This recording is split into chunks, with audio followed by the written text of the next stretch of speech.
Welcome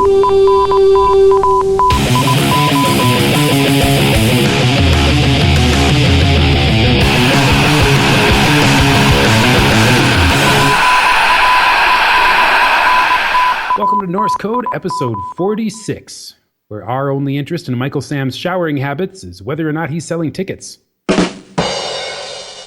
I'm your host, Dusty O'Connell, and I am joined, as usual, by our analyst and co-host, editor-in-chief of Vikings Territory, and the contributor to Optimum Scouting, the Daily Norseman, and contributor to Vikings Journal. He's Arif Hassan. Welcome to the show, Arif. How you doing? I'm good.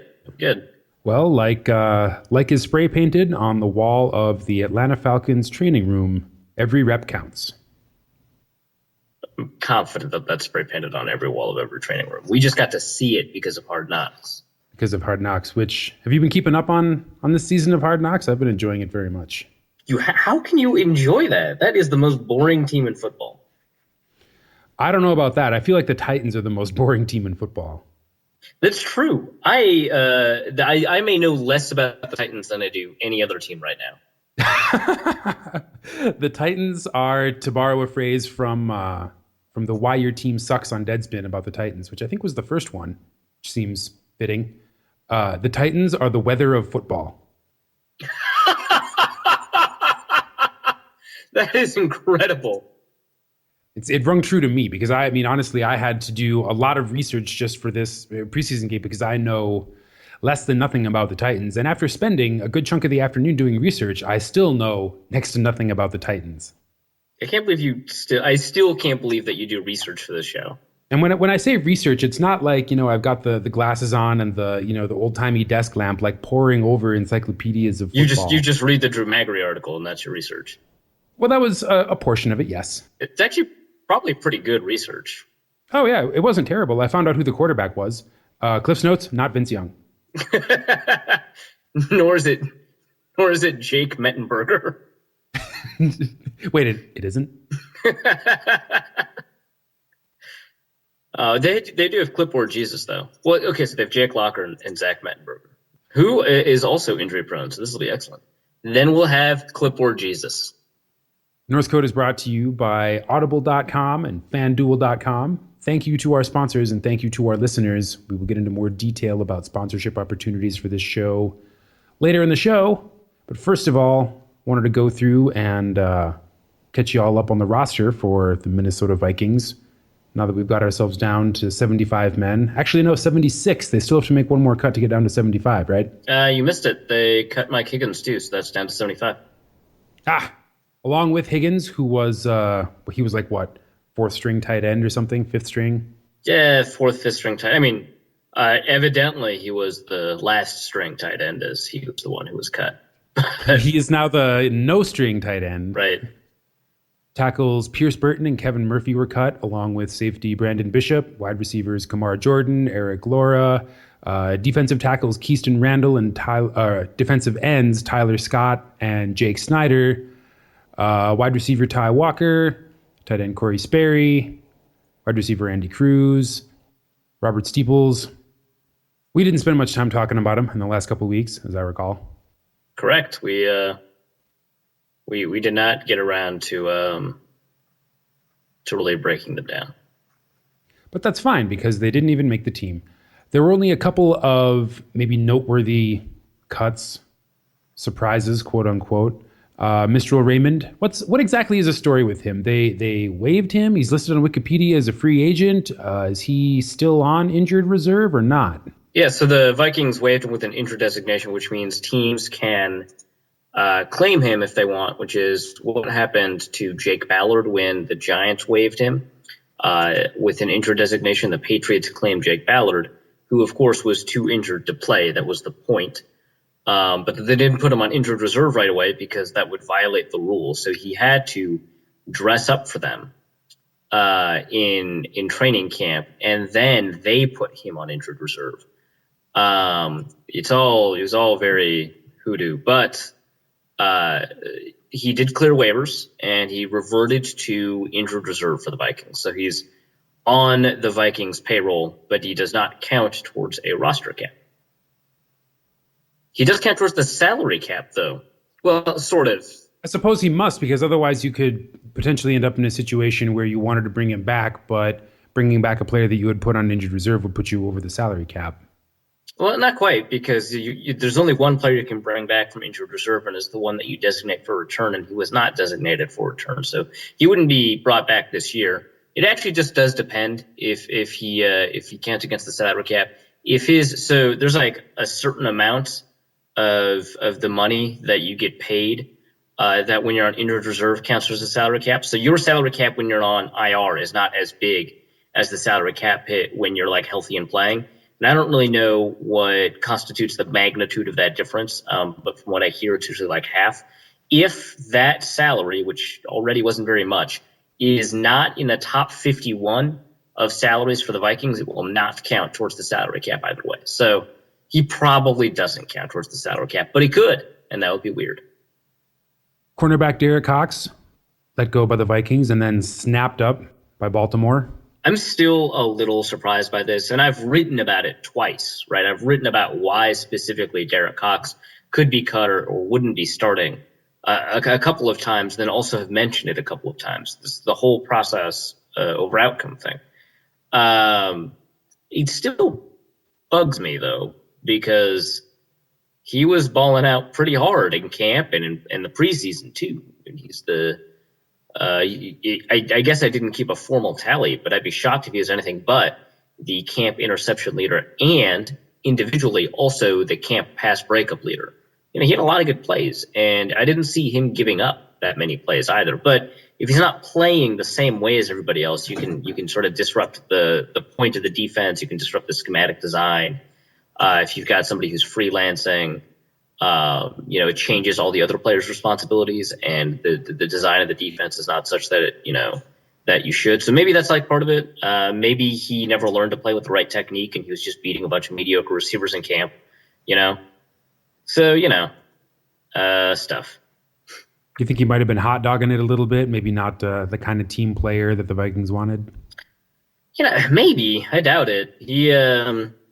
I guess there's only so much you can get from a couple of conversations with somebody, but it didn't seem like that. I think he just naturally plays loose in order to use his recovery speed to break back on the ball, which it probably works really well for Baltimore, especially because they don't have cornerbacks. I mean, they've got a couple of problems in Baltimore when it comes to sort of their secondary because other than the fact that it's a tire fire. Well, yeah, that would be actually the problem. Indeed. So hopefully Derek Cox will find himself useful, and he still gets to wear purple. Yeah. No, that's what a bonus. I hope that he plays well for them, even though that would prove me wrong. And not just because you generically wish players who leave well. I mean, yeah, sure, you wish players well even when they leave the organization. Like I wish Jared Allen well or whatever. But like it wouldn't hurt me if Jared Allen did poorly. I'd be a little disappointed if Derek Cox did poorly with the Ravens, just because he seemed to do so well this preseason. It'd just be like a shame if like that was sort of the last spark of elite play from him. So we managed to smoke the terrible Kansas City Chiefs in preseason game number 3, and I predict an equivalent smoking of the Tennessee Titans, smoked like a pork shoulder, in fact, will be my prediction. But before we break down this victory and upcoming victory, I would like to mention that North Code is brought to you by Audible.com. Number 1 for audiobooks, number 1 for education, number 1 for entertainment, number 1 for getting stuff done. Those times in your day when you could be yelling at traffic, you could be sitting on the bus watching, God knows what happens. You could be sitting on a train, reading a book and trying not to get nauseous. You could be just watching the clock tick by, or you could be listening to an audiobook from Audible and expanding your mind, catching up on your reading list, learning a new language, learning about football, even, with Audible.com. And you can try the service for free. You can get a 30-day free trial of Audible and a free audiobook by going to the website audibletrial.com/Daily Norseman and hooking yourself up with Audible. Like I said, we'll get you a 30-day free trial and a free audiobook that you can keep once you subscribe to Audible, and you will be on the road to a stronger and brighter mind and better days ahead. Just remember, audibletrial.com/Daily Norseman is the link you want for when you want to sign up with Audible. I got to say, I was not impressed with the way our defense played. Ted Glover on Daily Norseman described it as the bend but don't break defense, which they managed to bend and not break. But I am skeptical of how well that strategy will work against a more potent offense. I feel like it might be, and Ted Glover describes it very graphically as the bend you over a table defense. Well, I think Ted has had sort of his fair share of dealing with bend but don't break type defenses. I think every Vikings fan has. I think they just want how about we don't break or bend. But that's something we've been talking about on the show, and something that they've kind of been talking about as a team is a more aggressive defense that puts more pressure on the quarterback. So so the problem, of course, is that what does a good defensive line look like in that situation? Yeah, probably exactly what the Vikings defensive line look like. What does an average defensive line look like? Yeah, probably not too different than what the Vikings look like. And so it's it's something to be proud of, and it more likely indicates something good about the team, especially because they did it 2 weeks in a row, right? Like a good defensive line will consistently put pressure against a bad offensive line, and they've had an opportunity to prove that they're consistent in that capacity, and they have. An average defensive line probably is a little bit less consistent about that. So I think there are signs that the defensive line is good, right? Just good. But I think the type of performance that they put in is definitely less definitive about that than it would be against, say a Patriots offensive line or Eagles offensive line. I noticed that players in our secondary kept doing this thing, and I don't know if it's legal in football, at least for the Vikings, but they kept doing this thing where when the opposing quarterback threw the ball, one of our defenders took it away before the receiver could get it. Yeah. No, they caught the ball, but I don't think it's called a catch in that situation. It was almost as though they intercepted the pass from the quarterback to the receiver. Is that a new technique that the Vikings are experimenting with this season? Because that's automatically an incompletion, right? You take a completion away from the opposing quarterback, and it looked like after that happened, they got to keep the ball. The player didn't get to keep the ball. The offense came out onto the field, and they did whatever they do on offense. That's a two-pronged attack. It was always we turned over the entire possession. Yeah, that's right. You could say it was a takeaway. It was good news, I think. I like this. The refs didn't stop it, and I think that if they didn't stop it, it's up to us to keep doing it until they do. So this is good stuff. Well, we'll probably have to ask Mike Zimmer about it. That seems fair. I gotta say, if this is a new and legal defensive strategy, I like it a lot better than the existing Viking strategy of allowing receivers to catch the ball and then attempting to tackle them. Yes, I think because they still gain yards that way, I think is the primary problem with that. God, do they ever? Right? And what if you don't make the tackle? Well, so many yards. Oh, because that's never happened. I don't. But no, seriously. Sean Prater and Captain Munnerlyn both had pretty excellent games, I thought.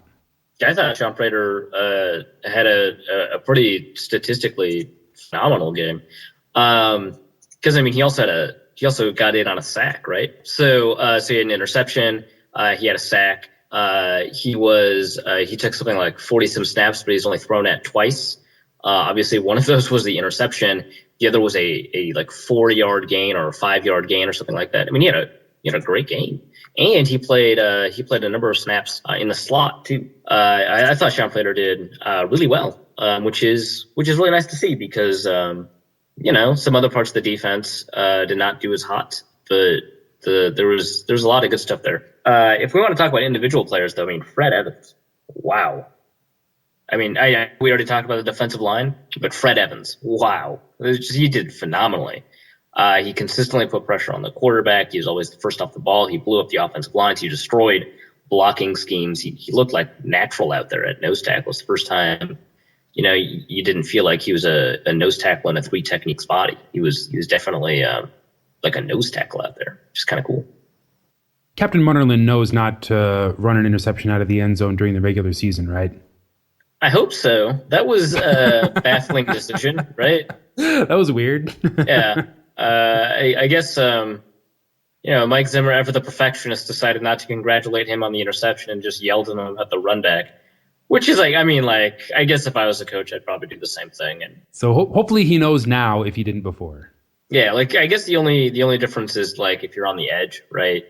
And there's one dude to beat, you might as well take a shot. But I mean, he was in the middle of the field, right? It would have been. I mean, it would have been one hell of a return, but maybe just do the team a solid. What's up with Matt Khalil? It's not just what's up with Matt Khalil. What's up with the whole conversation surrounding Matt Khalil?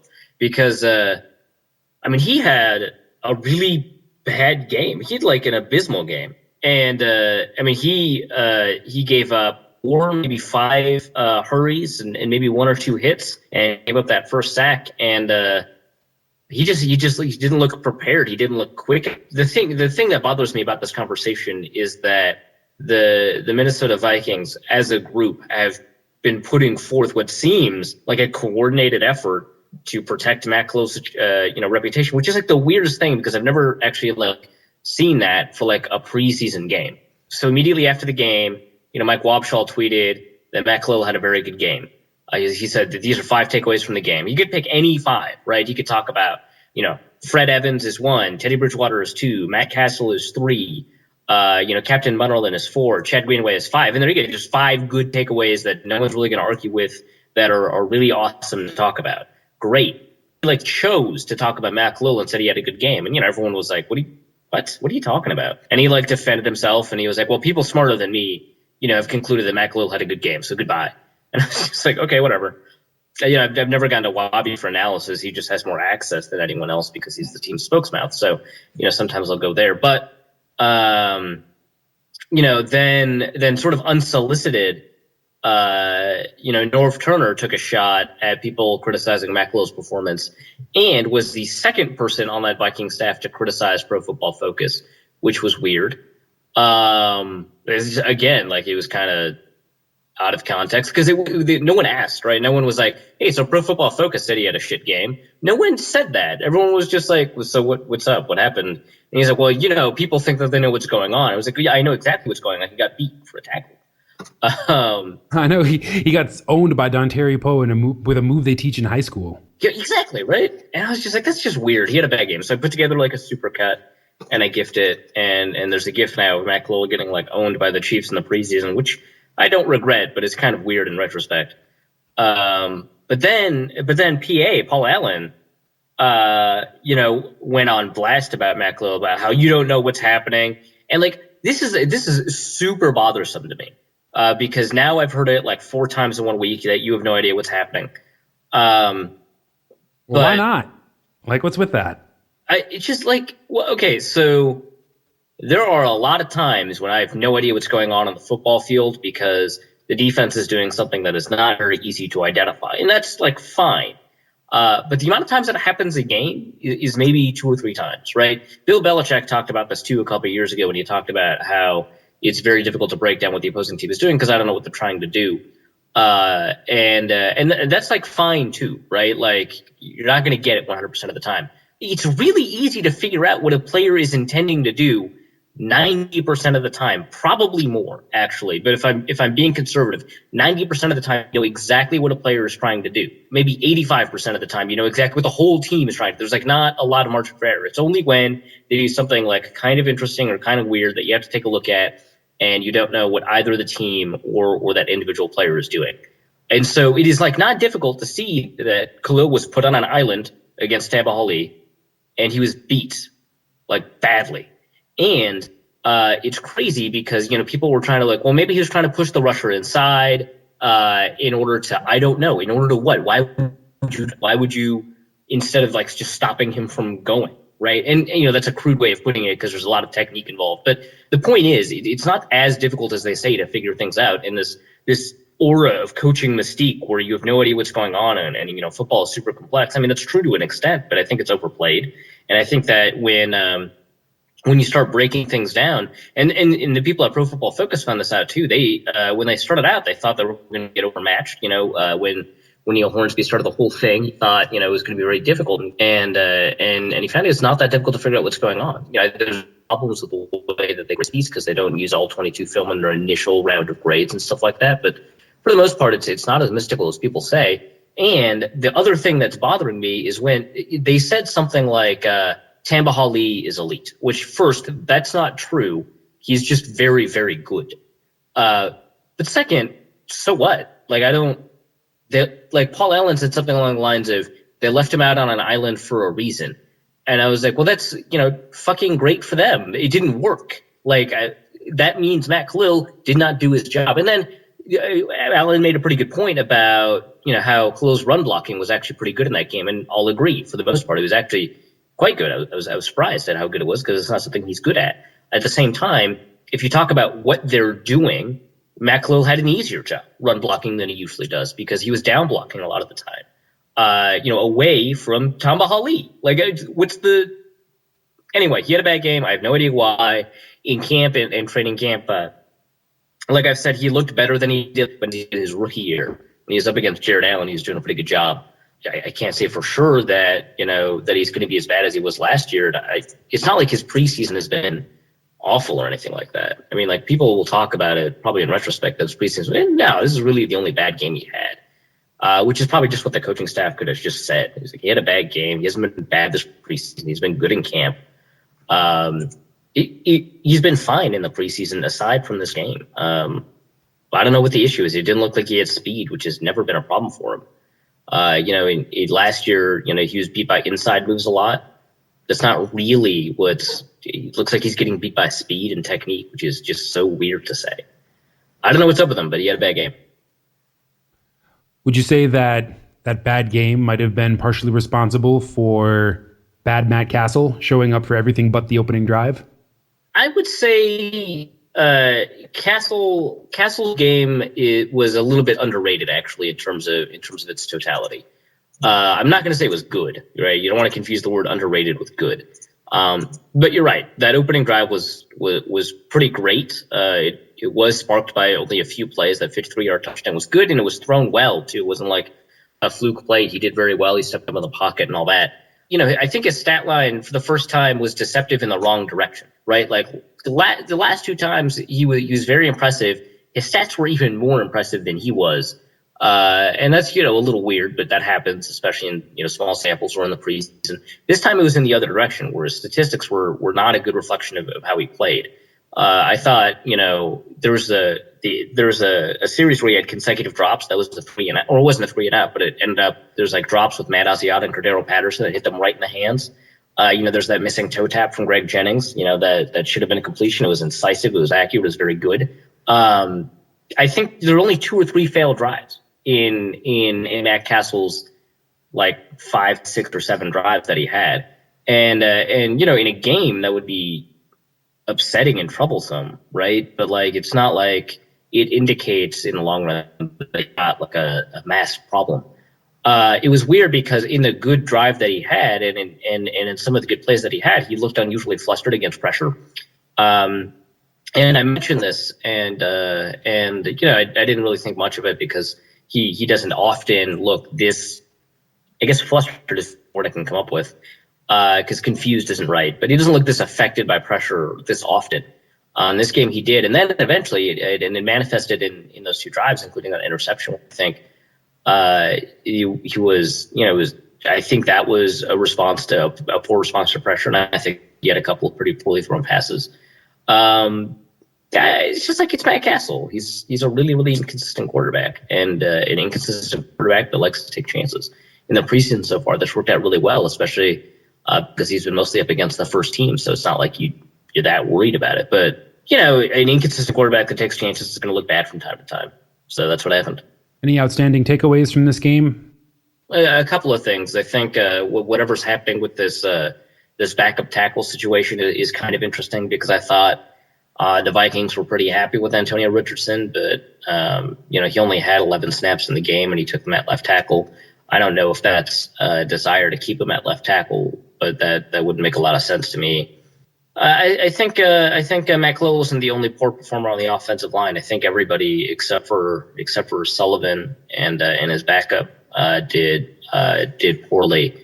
But I guess I just really liked Jerick McKinnon a lot. I thought Teddy did fine in his limited snaps, and I thought the defense has a lot of really bright spots and a couple of sore spots. Those are my takeaways. I think the defense is looking better than it did, and I think the offense has a little bit more to go to replicate what they did last year in terms of having 14th in points per drive.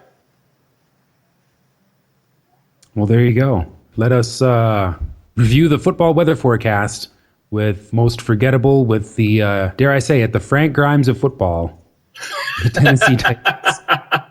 It's true. They live above a bowling alley and below another bowling alley. Oh, poor Grimy. I know that's what everybody called him. Yeah, that's what he wanted to be known as. So the defense is probably actually going to see a few snaps against Jake Locker, which will set them apart from most other teams this season when Jake Locker goes out in week 3. Yes. They will be missing Linval Joseph. He is out still due to gunshot.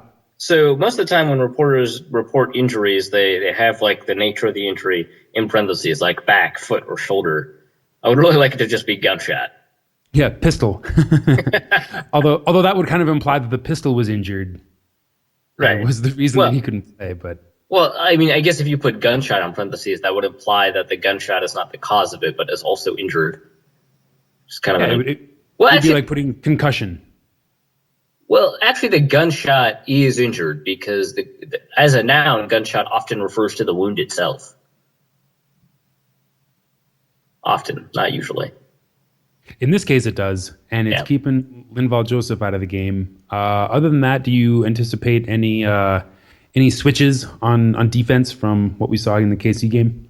I think they're going to do the thing with the nickel defense again, where if they start out on base defense, it'll be Fred Evans, and if they start out on nickel, it'll be Shamar Stephen at defensive tackle. I think they're still trying to figure out the safety situation. I wouldn't be surprised if Chris Cocker started again, but I don't know. The safeties didn't do a great job last week, so we might see some play from Sanford, more play than we did in the last game. But as a starter, I don't know.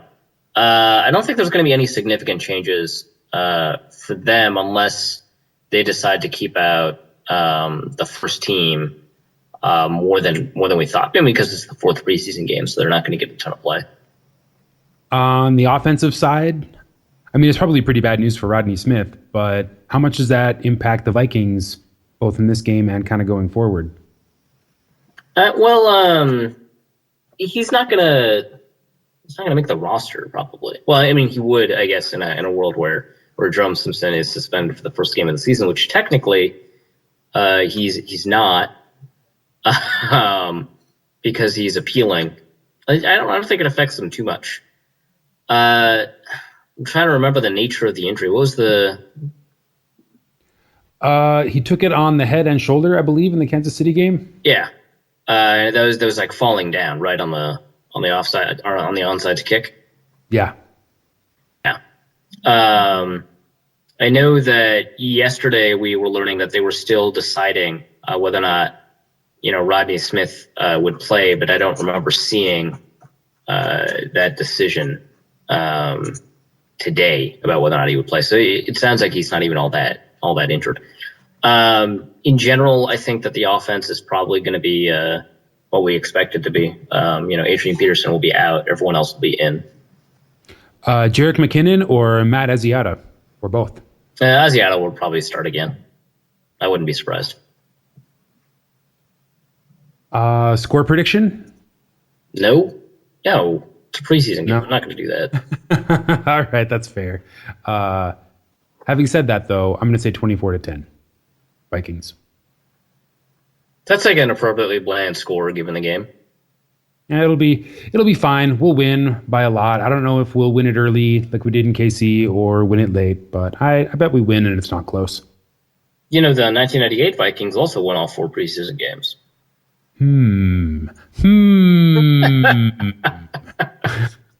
How eminently meaningful.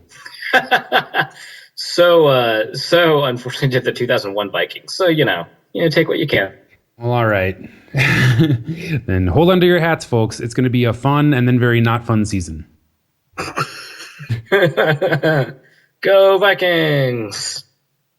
Well, whether you want to root for the Vikings or another team of your choice, or if you simply don't have what it takes in terms of time and spreadsheets to compete effectively at fantasy football, check out FanDuel.com, another fine sponsor of Norris Code.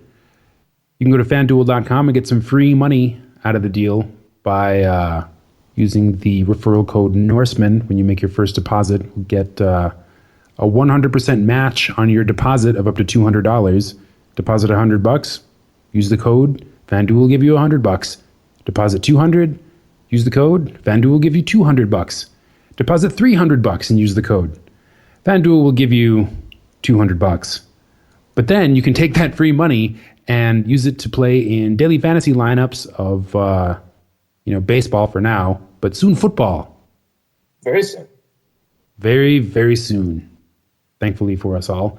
And you can test your fantasy mettle, your knowledge, your skill, your talent, or even employ your inside information, daily fantasy leagues on FanDuel.com. And if it doesn't go so well for you, oh well, you can pick an entirely new lineup the next week and wipe the slate clean and win some more real money on FanDuel.com. Just remember, when you make your first deposit, use the referral code Norseman, and you'll get that 100% bonus up to $200. Hey, we're already up at the feature. See, the Tennessee is so boring. We didn't mention a single player on their team other than Jake Locker. Do they have any other players on their team? Well, if we did want to do a quick but true preview, it'll be interesting to see the Vikings corners up against Justin Hunter, who is physically very capable, who has had some technical mistakes, before the draft. But could break out and have a big year. Kendall Wright, one of the most massively underrated receivers in the NFL right now. I think that he's very, very good. Other than that, there's not much to say about the receivers. I guess Nate Washington is pretty decent, but I think those two receivers are very, very good. I think Delaney Walker is overrated as a tight end, so I don't think they've got very good tight ends. Their offensive line is interesting, but ultimately I don't think very good. It'd be interesting to see what Richie Incognito 2.0 will do. That's Taylor Lewan. I guess on defense, they're running a 3-4 defense, I think, for the first time in a long time. And they've got really, really, really good defensive linemen. Drell Casey was just extended, and I think that's going to be a pretty interesting test for the interior line. Carl Klug is very good. He's had a very good preseason so far. Daquan Jones is a rookie that I really like. Samuel Lee Hill used to play for the Lions, also very good. I think linebacker, you could be sort of hit or miss. They've got linebackers who've historically been very good. I don't know if they will continue to be this good.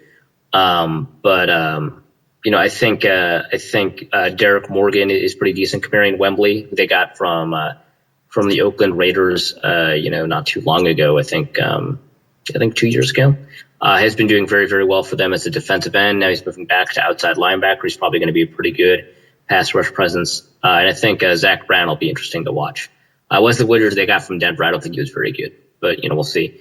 And they've got Jason McCourty, who in some years is very, very good. In other years is a guy. And then I think that's sort of it on defense. I think the defense is good, but it has holes. And I think the transition might have an effect on them, but we'll see. That'll be a good defense to just sort of test how effective the offense is at just looking at different stuff. It's different enough from the other defenses they've played. Derek Hagan and Brian Robisky are pretty much the only veterans on the Titans receiver core. Except for Mark Mariani. Been around for about 5 years. Very good returner. I think that's about it, though. Yeah, they've got a very, very, very, very young receiving core. And it seems like they have spent almost all of their first-round draft picks or almost all of their high draft picks in the last couple of years on offense. Yeah, I think that's about right. The natural result of that. See, this is why I have to do research for a little bit before each show, so that I can throw out little bits of information like that, make it seem like I know what I'm talking about. Yeah, we've all been effectively fooled by you. But the real reason I do research for the show is because I need to come up with a number of the week every week. All right, so what's the number of the week? 563. Here's the thing. So I saw the number in the show notes. Obviously, I don't know what's a reference to because that's the way you read the show notes. But when I saw that number in the show notes, I thought it was a somewhat familiar number for some reason. It's actually because I just watched Julie and Julia, which is a fantastic movie. And I believe there are somewhere near that number of recipes in Julia Child's cookbook. So I doubt that's what you were talking about. But it could be. What is it? Well, first of all, that is awesome. And I love Julie and Julia. That's I was so surprised at how good it was. no, it is the number of passes that Jake Locker threw in his first 3 seasons as an NFL quarterback. Like total? That's like a season's worth. Yeah, no. Fun fact, of the 20 quarterbacks drafted in the top 10 since the year 2000, only Phillip Rivers and Matt Leinart have thrown fewer passes in their first 3 seasons than Jake Locker. Yeah, Rivers was behind Drew Brees, though, right? So that would explain that. Jake Locker is just hurt all the time. Jake Locker just missed 14 games due to injury over the past 2 seasons. I mean, the 2011 draft. So here's the thing about the 2011 draft. If you take a look at, just go to Wikipedia right now or something and take a look at the 2011 draft. If you just look at it, it is phenomenal. It has J.J. Watt, it has Nick Fairley, it has Cam Newton. It's one of the best drafts probably that the NFL has seen in a very long time. But if you just look at the quarterbacks, it is a barren landscape, right?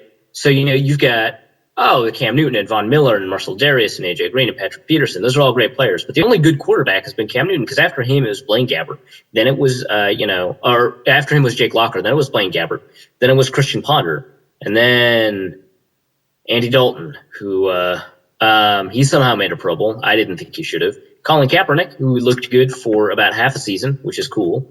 And who, in all fairness, has an extraordinary amount of upside and could put it together. But so far, it looks like a piece of crap in the preseason. We'll see how much that changes. And then Ryan Mallett, who some people thought was the top quarterback in the draft, but was instead drafted in the 3rd round. And now New England can't trade him, even though they really, really want to. If Roger Goodell is the Ginger Hammer, I was going to say, well, maybe we should call Andy Dalton the Ginger Mallet. Given that Ryan Mallett was in the very same draft class, that might be a little confusing. Yeah, that might not work out. Also, Andy Dalton already has too many nicknames. He's like the Red Rifle, the Red Rocket. There's a bunch of other nicknames that are really stupid. Whatever. He listens to did you know this from Hard Knocks, right? He listens to Our God is an Awesome God to pump himself up before every game. That's his pump up music. I'm sure there is worse. I am hesitant to think too hard about it. Oh, there's worse. There's the Kids Bop version of the pump up music you were going to listen to, for example.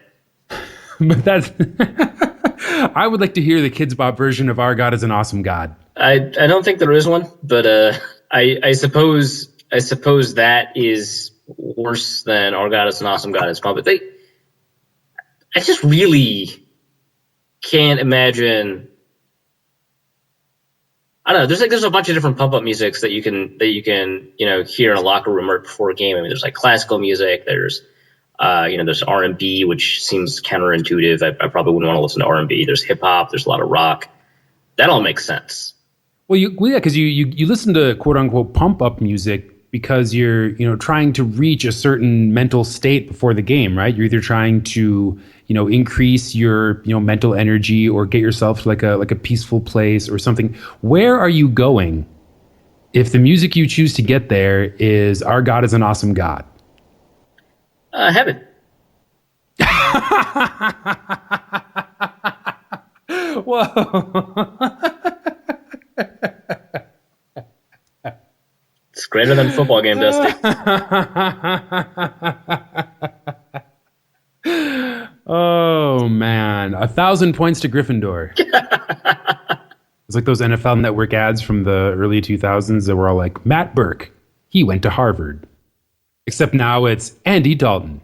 He's going to heaven. So now that we've learned that Andy Dalton's a Christian, we can start persecuting him, right? So we did to Tim Tebow. Oh, that's what we've been doing. Just by talking about heaven and then laughing, we have already persecuted him and by extension all Christians. Oh, okay. I just thought we were being, cheeky and irreverent. I thought that was the thing. But we're persecuting, is that? That was what we went for, but we probably crossed into persecution. I'm sure it's written down somewhere. Yeah, that's true. Well, let's, speaking of writing things down, maybe we should quit while we're ahead and move on to our wildly irresponsible prognostications. Yeah, I'm pretty confident we lost some listeners. That's too bad. No, well, hopefully they've already given us money. Is that our next segment? Please give us money, or are we just going to the wildly irresponsible prognostications? Let's prognosticate a little bit first. We're moving pretty fast through all this, so I'll save the listener support until before the mailbag. Which, what a mailbag! Oh yeah. So, BJ Raji out for the season. That's it's very Packers, right? Well, yeah, we haven't even gotten the season started yet, and already, one of the most expensive players on their team just isn't going to play. I would say that's not a huge loss, but then it's LaTroy Guion who's going to replace him, so pretty huge loss. Yeah, everybody knows how much we all love LaTroy Guion. Well, that's our second new motto, right? LaTroy Guion sucks so much he's not even worthy of being part of the formula. Okay, so here's the thing about Guion, though. I think he has done far worse. So we're the Christian Ponder Sucks podcast or whatever, right? Yeah. There's no question in my mind that Christian Ponder is massively more talented at his position than Guion is at his, right? Like that. Yeah, I'll buy that. I'll buy that for $1. Yeah, I just, stuff, whatever. So if this is the way that the injury-laden Packers are going to start their season, I mean, what lies in store for the hapless pack? In fact, I'm going to go so far as to say that my wildly irresponsible prognostication for this week is that Green Bay misses the playoffs. Oh, wow. That is quite irresponsible. Especially given that the two dudes, Mike and Tom from Football Outsiders, were going through their over-unders in their little feature called The Scramble this week. And even though the over-under for the Packers is 10.5, and even though they had this discussion after the Raji injury, they both picked the over. At 10.5? Did they have this discussion after the J.C. Treader injury too, or is that before the J.C. Treader injury? They didn't mention it, so I'm going to go ahead and say before. So he's out indefinitely. It's a knee injury. So their 5th round draft pick, who I should point out has been playing well in the preseason. So it's not like, crap. But they lost their backup center EDS a while ago, who was their starting center. So J.C. Treader, their backup center then, is going to be a starting center. And that was the plan all along. He was supposed to be pretty talented, and, he might have been. But, they have no idea how long he's going to be out. They think maybe 6 weeks is like a decent guess. And so rookie Corey Linsley is going to play for them. He has, like I said, looked good in the preseason. I don't think he's ever looked good against a first team in the preseason. We shall see. I don't know, man. At this point, it's remember how we talked earlier in the podcast, like early last year, when I was talking about how injury history does not repeat itself, and therefore it is difficult it's a great way to get advantage in fantasy play. It's a great way to get ahead of some Vegas lines. But we also mentioned later that year that there are two teams that consistently get their players injured. Not always the same player. So the first statement still holds true. But there are only two teams. It's the Indianapolis Colts, whose roster is so terrible anyway it doesn't matter, and the Green Bay Packers. Those things are true. I do actually remember the Colts and Packers conversation. Yeah, and so I think that alone is enough to push them below the 10.5. Which that's so weird that they would take the over on that, because that's so many wins. It's very difficult to win 11 games. It's so difficult. I mean, the NFC North isn't amazing, but I mean, geez, 11 wins? A healthy NFC North is a very good NFC North, but I mean, the Packers are never healthy, and Jay Cutler's never healthy, and Mel Tucker's the defensive coordinator for the Bears, so it's got some problems. Yeah, exactly. The Bears defense may be reasonably healthy if they're lucky. Yeah, but yeah, so man, that I can't. I don't know how much I can get behind that. I guess Aaron Rodgers is going to get you probably 8 wins by himself anyway, but. As long as he stays healthy. Right. Well, that's part. I mean, he has been right. He missed the last year, and then he only missed 2 other games of 1 other season. So it's not like he's Jay Cutler, I guess. That's fair, but still, I don't see him picking up 11 or even 10 wins, or maybe even 9. I don't even see him. Well, territory. That's fair, but that's why this is a wildly irresponsible prognostication, in which I suggest they do not make the playoffs. Yep, fair enough. Their projection, according to Football Outsiders, is Almanac, which I don't think is adjusted for Aaron Rodgers, is 9.7 wins. Ooh. Yeah. Actually, you know what? I think it statistically does account for Aaron Rodgers, but it doesn't account for like a bunch of other stuff that a bunch of other people are accounting for. I don't know. The Packers are going to get injured. That's going to hurt them. That might put them below 10.5 wins. Back to life. There you go. Mark it down. Do you have a prognostication you would like to enter into the book? Yeah. So in honor of playing the Titans, a team that no one thinks about, we will think about the Titans.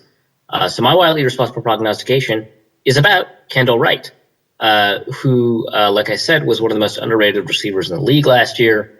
He was consistently open. He consistently ran extremely good routes, et cetera, et cetera. So he ranked 19th in total receiving yards last year, which actually surprises people when you tell them that, because other people who ranked around there got a lot of press. Keenan Allen, Julian Edelman, Harry Douglas, T.Y. Hilton, Torrey Smith.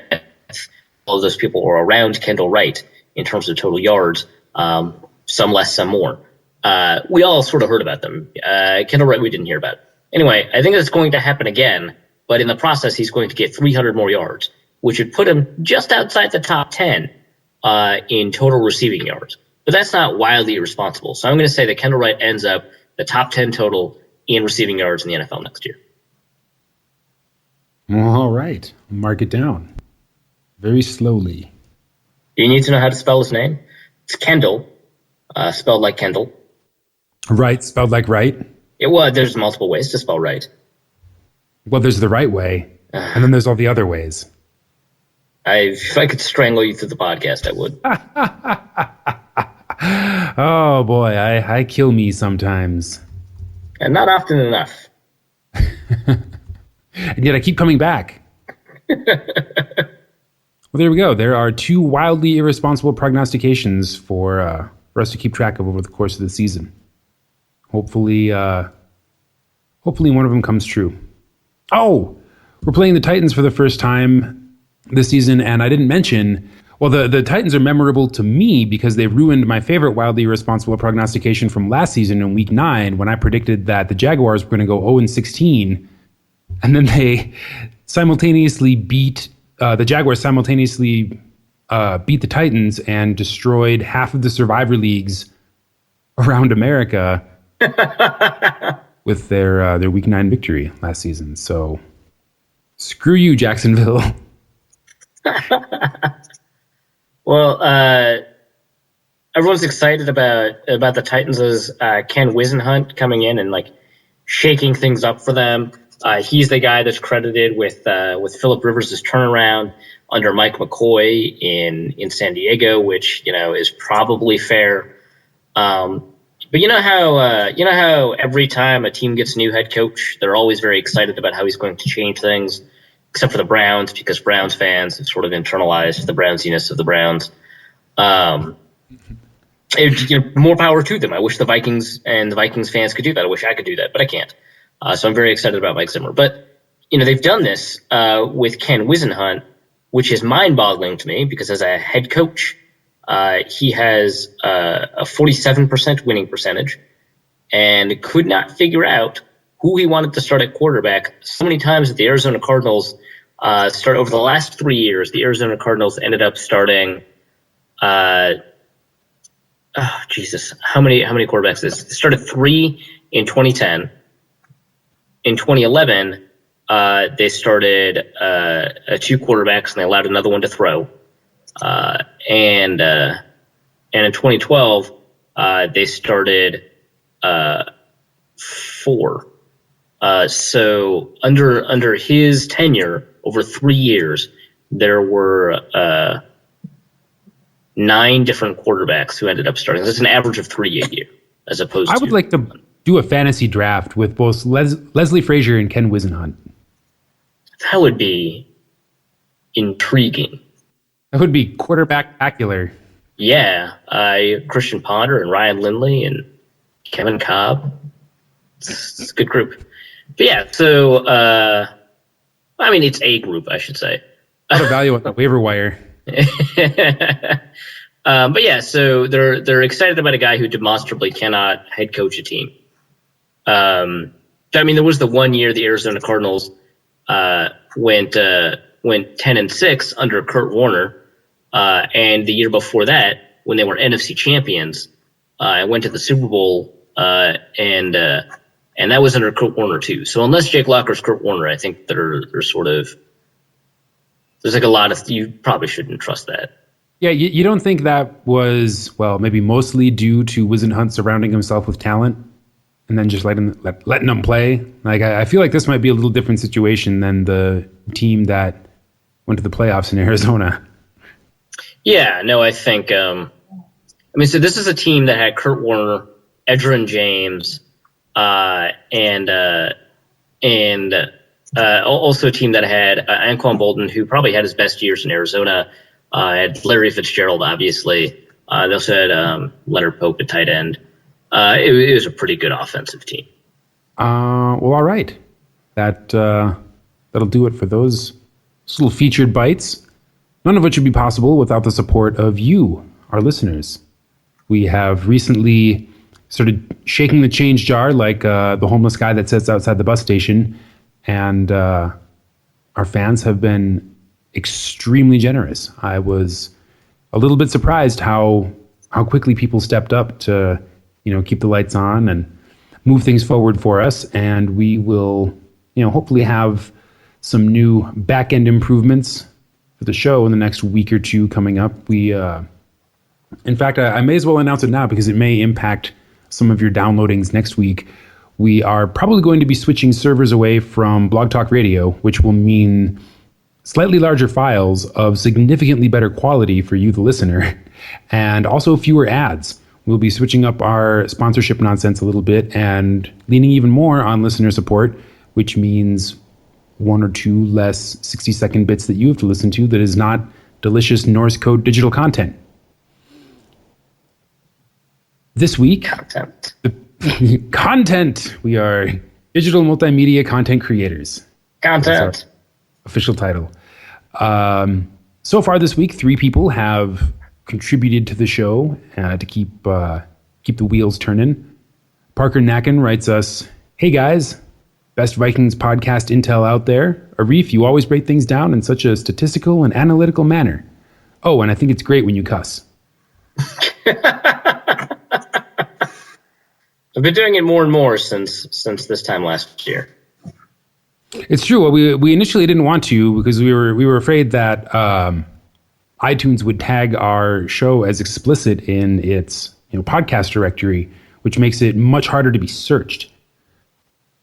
And we didn't want that. But now that we've been in the directory for like a year, and most people just use the iTunes RSS feed as a way to access their own podcast deal. Oh yeah, that's why I mentioned that we're going to be switching providers. There may be some wonkiness with our RSS feed next week because iTunes doesn't update its podcast directory every day, and we're going to try and do it in the downest time of the week when the fewest people are downloading.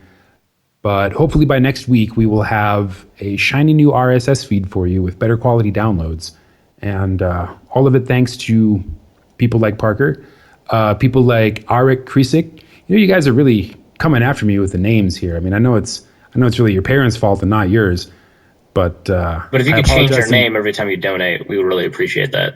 Well, we only expect everybody to donate once. But if you could just, plan ahead and change your name to something like, John Thompson or Tom Johnson, that would be... It can't be Tom Johnson.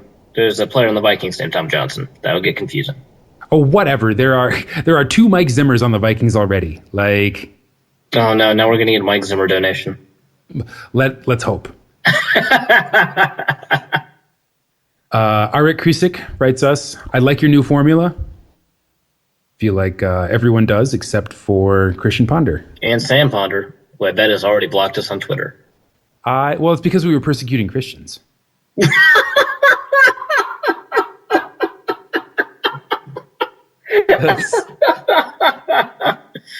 how that happened. That was a great callback. 500 points to Slytherin. Yes. Wait, why do I have to be Slytherin? Oh, well, whatever, it works. Eric is from Eschborn, Germany. A lot of our donations have come from places across oceans, if Hawaii counts as one of those places. This next donation does not, but it is international. Mike Canfield donates to us to get me through the boredom, he writes. He is from Fort Frances in Ontario, Canada. Which is across several very large lakes, which is like an ocean if you think about it. If you were to combine them all, it would be like a small freshwater ocean. Yeah. So, thanks, International Mike. Exactly. Well, thank you to everybody. Thanks, international people, and also national person, I suppose. We are Parker. We appreciate it too. National person Parker Nacken. that is your new title. And if you want anybody to verify it, just have them shoot us an email at norsecodepodcast@gmail.com, and we will. How do we have any listeners? What are we doing? This is outreach. This is how we humanize ourselves. This is how we bring people in touch with the more ridiculous side of our podcast. We haven't even started the mailbag. You think people are turning the show off now? I happened to put the bat signal up right when Kyle was tweeting other stuff, and he kind of wandered over and ruined everything.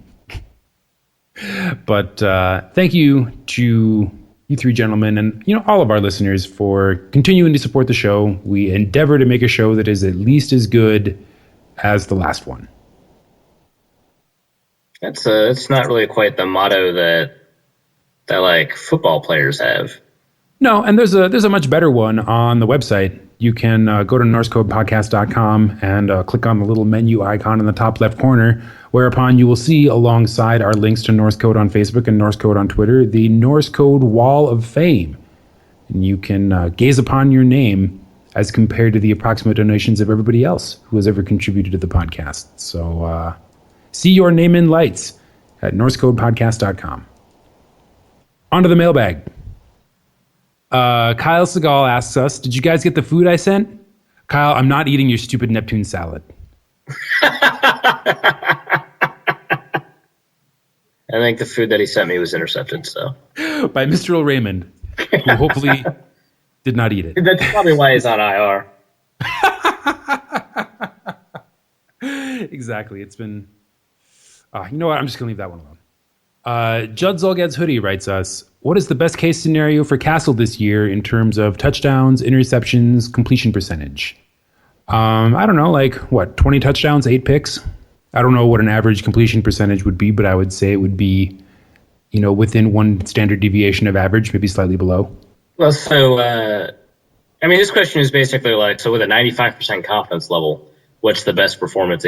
But basically, what is the 95th percentile of all of Castle's possible performance? Right? Because obviously the best possible scenario is 6,000 yards on 2 passes or something. Matt Castle throwing 1 pass for 30 touchdowns would be the best possible outcome, but that would do severe damage to the space-time continuum. Certainly. I think in terms of completion percentage, which to me is not that great of a statistic, but I think sort of the best possible scenario for him, for someone that likes to force the ball as much as he does, in the context of a timing offense, probably around 65%. He's not a very high completion percentage passer. Ponder has a way to increase his completion rate with with shorter passes, and then also you've got the vestiges of his old system. Castle doesn't do that. He likes to force the ball a little bit more, and he throws a little bit deeper, but not that much deeper than people seem to think. So I think 65% is probably a reasonable completion percentage in that context. I think he's best touchdown interception percentage. I don't think he can exceed his 2010 year, where he threw 1.6% interceptions and 6.0% touchdowns. Both of those are pretty crazy numbers. So I think the best case scenario is for him to repeat that. I think he'll probably do that on 450 passes. That seems probably about right. So that's about 27 touchdowns and about 7 interceptions. So it's a little bit more than you predicted, and that's fine. 27 touchdowns, 7 interceptions. I think in general a passer rating of around 95 would probably be what you'd say is a best case scenario for him. Di Murphy writes us, I'm waiting for my invitation to be on the podcast, which Kyle Segal correctly identifies as not a question.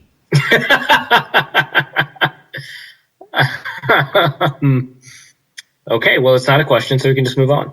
Kyle Segal writes us, how's Anthony Barr coming along in coverage skills? Are we where we can call them full-on skills with a Z yet? Skills? A, props to an actual question. B, no, I don't think we're there yet. I don't think his coverage skills are consistent enough to be called skills. I think in general they're a bit worrisome. It's about roles. I think you will see him rushing the passer a lot more this year than he did in the preseason, relatively speaking. Alex Paulson writes us, thoughts on chances that Matt Khalil stays down / pulls through?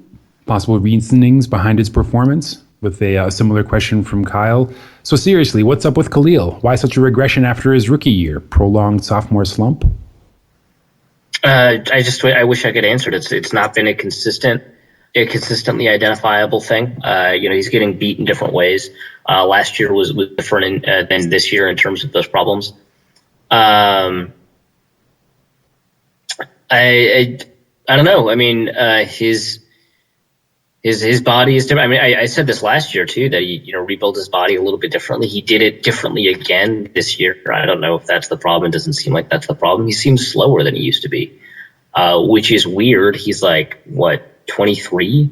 I don't think he's aging. I think I don't know. I wish I could say. Normally, I have some sort of speculation on what it would be, and this time I don't even have that.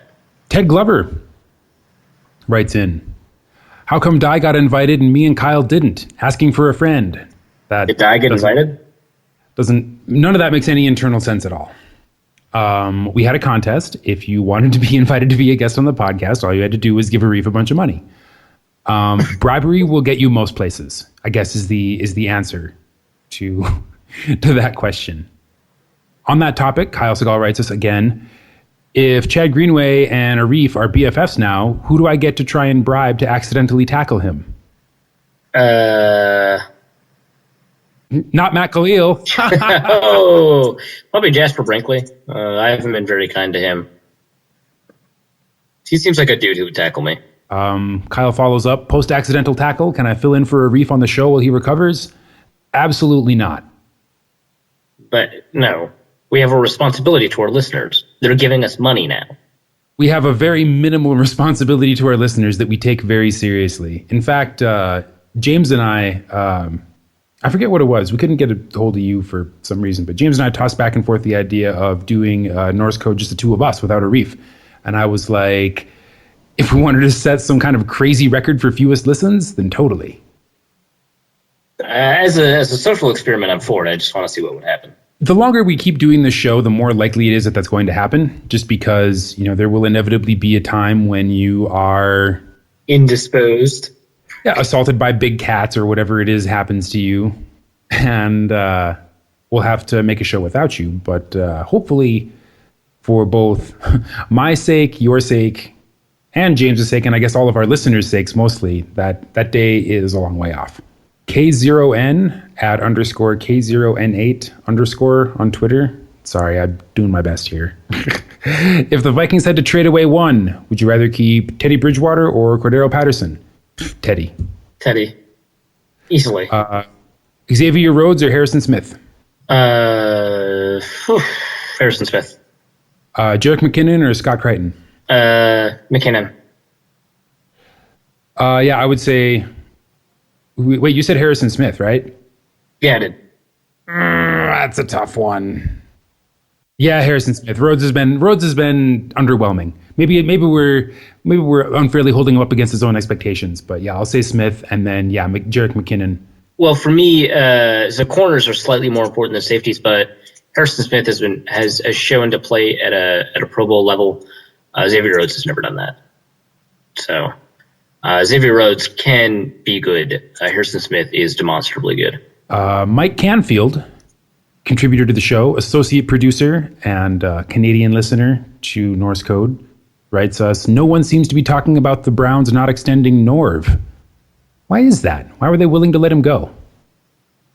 He left. This is a two-way street. Almost all contracts in the NFL in the first year are very limited, especially for coordinators. You don't tend to announce when you re-sign a coordinator for an extension. It's not like a player, and they're not required to do that. But when a head coach's contract is terminated, traditionally coordinator contracts are terminated. That didn't happen with the Vikings, much to the chagrin of a number of players, and more importantly, a number of people on the coaching staff. But I don't think Norv had a very long contract. I think he just left. Well, once he found out that he was coordinating for the Browns, he was like, this is awful. K0N writes again, name a Vikings player no one is talking about now who will be a household name in 4 years. In 4 years that no one's talking about now. I was going to really quickly take a look at CBS's top linebacker rankings and just pick a draft prospect that no one's talking about now that will be a big hit in 4 years. I think I was going to go with David Yankee. I don't know about that. What about Anton Exum? I think actually, yeah, that one seems natural to me. I'll pick Exum easily. David Yankee was the only name that came to mind, but after hearing you think of it and then discard it in favor of Anton Exum, I'm going to jump on the Anton Exum train as well. Yeah, that's +1 for individual thought. It wasn't that individual. It was like I said, it was literally the only name I could think of. And you weren't a fan, and like I said, I defer to you. Who will have more sacks this year? Clay Matthews, Jared Allen, or Julius Peppers? God Christ. Probably Clay Matthews. Who asked that question? Kyle. God. How did Everson Griffin learn to fly? Is he from Krypton? I think that's just part of Mike Zimmer's new strategy. Fall over an offensive tackle and fly to the other side of the field. Combined with this intercepting strategy that they appear to be employing, this could be a good year for the Vikings. Yeah. Is it better to use airstrikes in conjunction with local forces against ISIS, or should we utilize a coordinated ground assault? I will defer that question to local forces, actually, because they probably have a better strategic understanding of what's going on there and whether or not it makes sense to continue a strategy of intervention, whether minimal through air forces or maximal through ground forces. I would be biased against ground forces, but that's just me. History seems to indicate, it really depends on what you mean by better, what eventual outcome you were trying to achieve. But in terms of American strategic goals, it has seemed over the past 20 years or so that we have been more effective achieving our own strategic goals using airstrikes than with coordinated ground assaults. Right, but every situation is different. I have not reevaluated the situation in Iraq per my research demands, so I will defer to any number of local freedom fighters who are fighting against ISIS, who I am sure have a better understanding of what's happening. Exactly. And all of this, like I said, is contingent on a definitional argument over what better means. So this question really deserves a podcast of its own. which we will not be making. Not yet. When doves cry, why? Probably because of ISIS. Definitely, because they can't decide whether they want to use airstrikes or coordinated ground assaults against ISIS. Yep. John Oliver or Jon Stewart? Oh, man, John Oliver's new show is so good. It is incredible. See, I think it's not fair to compare the two. If you were to compare John Oliver now to Jon Stewart, like when he first took over The Daily Show, and easily John Oliver. He had this surrounding supporting cast of, the Steves and, all that. And when John Oliver got his start working for Jon Stewart, I think now John Oliver has a little bit easier job because he does a show once a week. And if we had to do this podcast every day or 5 days a week, God, that'd be rough on everyone. Yeah. But I got to say, the content on Last Week Tonight is phenomenal. It is so good. It is so intellectual and so interesting and yet so accessible, aside from it being on HBO. And now Jon Stewart just plays a clip of some idiot thing on Fox News and then makes a clown face and everybody laughs. Which has its uses, but I agree that his shtick may be a little worn, but that's fine. He's been doing 5 episodes a week for 10 years? Yeah. I would say that in a given session, I prefer to watch an unwatched show of This Week Tonight than I would an unwatched show, The Daily Show. But I suppose I'd rather have 5 days of The Daily Show than just one episode of 1 Week Tonight. Or I guess it's 4 days now, isn't it? God damn it. Kyle's next question: should I really salute those who are about to rock? Obviously, absolutely. What? Why or why not? That question is self-evident. If we have to explain why, then we are not saluting you. Next. What color is a mirror? It isn't a color. Color is defined by the light that bounces off of it. Mirrors reflect everything. It's not a color. Actually, it depends on the mirror. Some mirrors have been silvered. So then in that case, the mirror would be silver. Sure. No, it's a process where you put a silver backing on a mirror so that it's not. Like, yeah, but you put the element silver, make the color, whatever. Fine. It's silver, Kyle. It's silver. That question actually comes to us by way of Drake the Doctor. God damn it! Why are other people doing the Kyle thing? I didn't announce his name because I wanted him to be mistaken, to discourage that sort of thing. No, what's his @? Tell us what his Twitter is. At Viking Scolger. Be ashamed at Viking Scolger. Be ashamed. What color is a mirror? Next, he's going to be asking us how much wood a woodchuck chucks. What's the next question? What was Nicki Minaj really singing about in Anaconda? Was it the slow decay of our civilization? In sort of a really long view, maybe.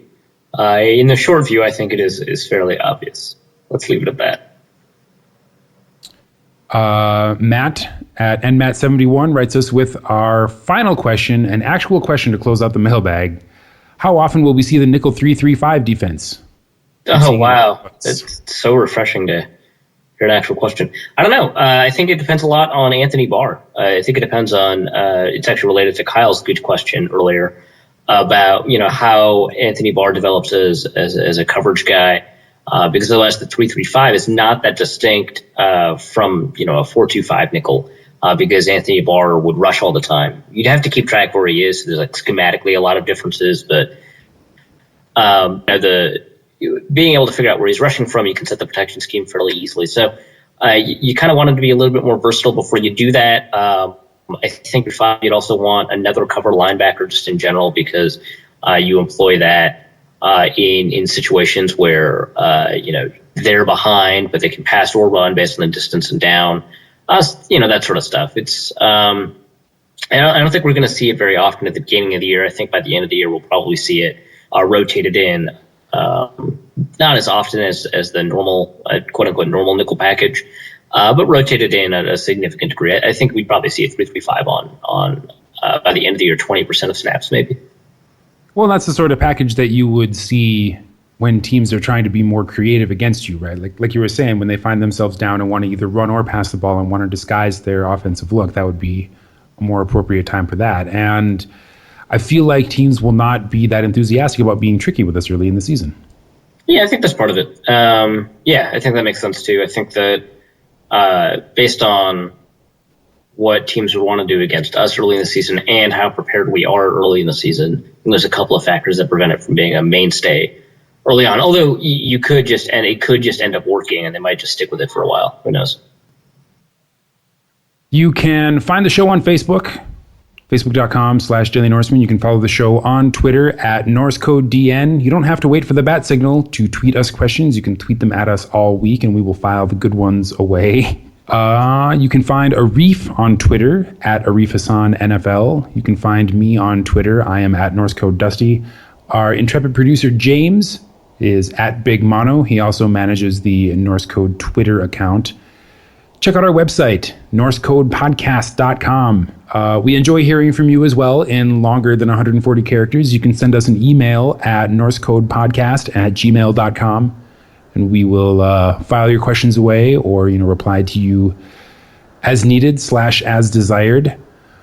DailyNorseman.com is our original progenitor and continues to host all of our podcasts, as well as fantastic posts from Di Murphy and Ted Glover and occasionally Arif and Kyle Segal and others. You can check out Arif's work at VikingsTerritory.com and VikingsJournal.com is the other place that I keep forgetting the name of. Vikings Journal is Arif's newest addition to his extensive portfolio of football writing, as well as Optimum Scouting. Do you still do much for them? It's like on a conditional basis. Mostly I do it right at the end of the season when they need NFL scouting, just to see team needs and stuff like that. They've got they're so busy right now. The college season just started, and so they've got all of because I'm included on all of their chain emails, but I'm just not a part of it, so I don't do stuff.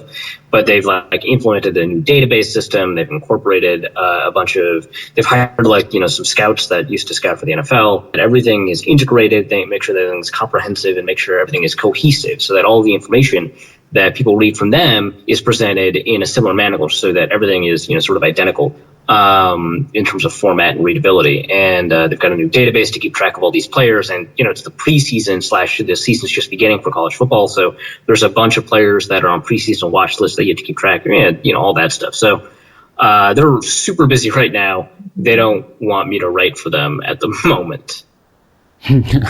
Which is fair, because you have an awful lot on your plate, I think, as it is. Yeah, I've got a couple of things I need to do. One last reminder, get this episode soon, and we apologize in advance for any wonkiness that comes with the next episode. We are moving servers, and our RSS feed might be out for a couple of days. If you try to download next week's episode and it doesn't work, check back in 24 hours, and hopefully your podcast syndicator of choice will be caught up to the new hotness that will be our new server with new, shinier, better quality episodes for your listening pleasure. For James and Arif, my name's Dusty O'Connell. This has been episode 46 of Norse Code. Our formula is this: Christian Ponder sucks. We'll see you next week. Norse Code is the official podcast of the Daily Norseman SB Nation blog and is produced with cooperation from Pompous Jerk Productions. Pompous Jerk Productions. Attitude with attitude. The opinions expressed in this podcast are solely those of their contributors and do not reflect official positions of the Minnesota Vikings, SB Nation, the Daily Norseman staff, or PJP. No information in this podcast should be construed as gambling advice. Please obey all local gaming laws. Our formula is this: we go out, we hit people in the mouth.